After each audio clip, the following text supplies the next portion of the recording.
Assalamualaikum warahmatullahi wabarakatuh. Bismillah walhamdulillah wassalatu wassalamu ala Rasulillah la haula wala quwwata illa billah. Sahabat-sahabat peserta pelatihan manajemen masjid yang berbahagia.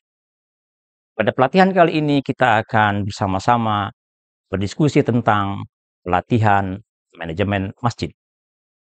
Dalam pelatihan manajemen masjid ini, seperti Bapak Ibu ketahui di dalam Al-Quran, surah At-Taubah ayat yang ke-18, Allah berfirman, "A'udzubillahi minasyaitonirrajim. Innama ya'muru masajidallahi man amana billahi wal yaumil akhir wa aqamas salata wa ataz zakata wa lam yakhsha illallah fa'asa ulaika ayyakunu minal muhtadin." Di dalam slide bisa dibaca artinya bahwa sesungguhnya yang memakmurkan masjid-masjid Allah hanyalah orang-orang yang beriman kepada Allah dan hari kemudian, serta tetap mendirikan sholat, menunaikan zakat, dan tidak takut kepada siapapun kecuali kepada Allah, maka merekalah yang diharapkan termasuk orang-orang golongan yang mendapat tunjuk. Bapak Ibu, sahabat-sahabat pelatihan manajemen masjid yang berbahagia. Masjid merupakan simbol keislaman. Selain itu, masjid juga sebagai tempat bertolak dan berlabuh kita umat Islam. Dan sekaligus di masjid merupakan institusi bagi kaum muslimin. Oleh karenanya maka kaum muslimin harus bisa memaksimalkan keberadaan masjid sebagai pusat aktivitas yang menawarkan berbagai kegiatan dalam berdakwah sekaligus menjadi solusi bagi masalahan umat di sekitarnya. Sahabat-sahabat pelatihan manajemen masjid yang berbahagia. Setidaknya dalam sejarah Islam ada 10 fungsi masjid. Yang pertama, selain sebagai tempat sholat atau dengan kata lain yang pertama disebut dengan tempat ibadah. Kemudian yang kedua, tempat konsultasi dan komunikasi, tempat pendidikan tarbiyah, tempat santunan sosial, kemudian tempat latihan militer dan persiapan alat-alatnya, alutsista begitu. Kemudian yang keenam, tempat pengobatan para korban perang. Jadi setelah mereka yang berperang, kemudian juga diobati di masjid. Kalau sekarang mungkin ada yang disebut dengan tim kesehatan atau PMI, atau mereka yang bergerak dalam medis, nah di situ juga di masjid dirawatnya. Kemudian tempat menawan tawanan perang. Para tawanan-tawanan perang juga ditempatkan di masjid dengan hak-hak yang mereka juga harus dapatkan. Kemudian tempat pengadilan dan mendamaikan sengketa. Jadi kalau ada persoalan sengketa, baik itu sengketa di masyarakat maupun di rumah tangga, maka itu bisa didamaikan di masjid. Kemudian yang kesembilan, masjid juga berfungsi sebagai aula dan tempat menerima tamu. Mungkin di masjid juga ada orang-orang yang ingin untuk bersinggah atau bertamu dalam melakukan sabilillah, atau mereka yang sedang bermusafir, maka di masjid bisa untuk diterima. Kemudian yang ke-10, masjid juga berfungsi sebagai pusat penerangan dan informasi serta pembelaan agama. Bapak Ibu peserta pelatihan yang berbahagia, dari ke-10 fungsi masjid itu, kalau kita klasifikasikan maka dia menjadi 3 fungsi utama. Yang pertama adalah fungsi ubudiyah atau peribadatan, termasuk di dalam tadi saya sebut dengan sholat. Kemudian ijtimaiyah, itu sosial kemasyarakatan, tadi sudah diurai dari 10 fungsi tersebut. Dan kemudian yang ketiga adalah fungsi tarbiyah atau fungsi pendidikan dan pembinaan, baik yang terkait dengan keilmuan maupun yang terkait dengan karakter.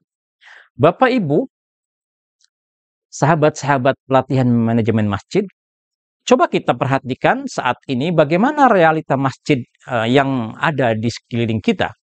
Masjid baru hanya sekitar sebagai tempat ibadah, sholat. Sedikit yang sholat berjamaah di masjid. Nah, kalau kita bayangkan dan kalau kita coba lihat, kita pikirkan apakah yang di masjid dengan yang di luar masjid lebih ramai di mana? Jadi ternyata pada kondisi apalagi misalkan di bulan Ramadan, menjelang akhir Ramadan itu jauh lebih ramai di mall atau di pusat-pusat perbelanjaan daripada di masjid. Kemudian yang ketiga, masjid sebagian besar hanya dikunjungi hanya pada waktu-waktu sholat saja. Kemudian bangunannya megah, indah, luas, tetapi berbanding terbalik dengan keadaan masyarakatnya, baik secara kemakmurannya maupun kesejahteraannya. Bapak, Ibu, sahabat-sahabat latihan manajemen masjid yang kami banggakan, dari kenyataan itu maka coba kita identifikasi, kita inventarisir problematika apa saja yang ada di masjid sekarang. Yang pertama, takmir atau pengurus dan jamaah misalkan belum memahami masalah kemasjidan. Jadi baik itu takmirnya maupun juga jamaahnya itu juga belum begitu memahami masalah-masalah kemasjidan. Kemudian yang kedua, takmir yang ada itu belum solid, pengurusnya ya masih lebih cenderung masing-masing begitu ya. Kemudian yang ketiga, partisipasi jamaah juga masih rendah baik dalam meramaikannya atau memakmurkannya maupun memberikan partisipasi terhadap kemakmuran masjid tersebut. Kemudian yang keempat, program yang tidak sesuai dengan kebutuhan. Jadi boleh jadi programnya ada tetapi itu menjadi rutinitas yang dibuat tanpa melihat sesungguhnya kebutuhan yang dibutuhkan oleh warga dan masyarakat sekitarnya seperti apa. Kemudian yang kelima, terkait dengan poin yang pertama juga sebetulnya, tapi ini terkait dengan sumber daya manusia yang kurang mumpuni dalam memakmurkan masjid. Kemudian mekanisme kerja yang belum baik dalam melakukan kemakmurannya, pengelolaannya. Kemudian yang ketujuh, kurang rasa memiliki terhadap masjid. Karena mungkin ada sebagian dari masyarakat kita, ini bukan tanggung jawab kami, ini tanggung jawab pengurus, ini tanggung jawab pemerintah misalkan kalau itu termasuk masjid yang dibangun oleh negara atau pemerintah. Kemudian yang kedelapan, fasilitas dana yang belum memadai. Jadi masjid sesungguhnya bisa establish, bisa berkembang, bisa makmur kalau memang mendapat dukungan dana yang memadai baik itu dari para ahlinya, dari masyarakat maupun dari sumber-sumber yang lainnya termasuk dari negara atau pemerintah. Kemudian kerjasama antar masjid yang belum terjalin. Bapak Ibu, ini penting. Nanti Bapak Ibu akan belajar, akan berdiskusi tentang bagaimana membangun jejaring kerja masjid. Bayangkan Bapak Ibu, ada masjid yang karpetnya masih baru, sudah diganti lagi dengan karpet yang lebih baru lagi, yang lebih lembut lagi. Sedangkan ada masjid lain yang karpetnya sudah bau sikil. Nah, ini bagaimana kemudian problematika ini bisa terselesaikan? Maka salah satunya adalah membangun jejaring. Boleh jadi alat-alat yang saya contohkan tadi, karpet di masjid yang satu itu sudah dianggap tidak layak atau tidak sesuai, maka ketika di masjid yang lain itu sangat dibutuhkan. Oleh karena maka membangun jejaring itu menjadi penting. Demikian Bapak Ibu, selamat mengikuti pelatihan. Semoga pelatihan kita ini dapat meningkatkan kompetensi kita, pemahaman kita, pengetahuan kita terkait tentang manajemen masjid. Kurang lebihnya mohon maaf. Terima kasih. Assalamualaikum warahmatullahi wabarakatuh.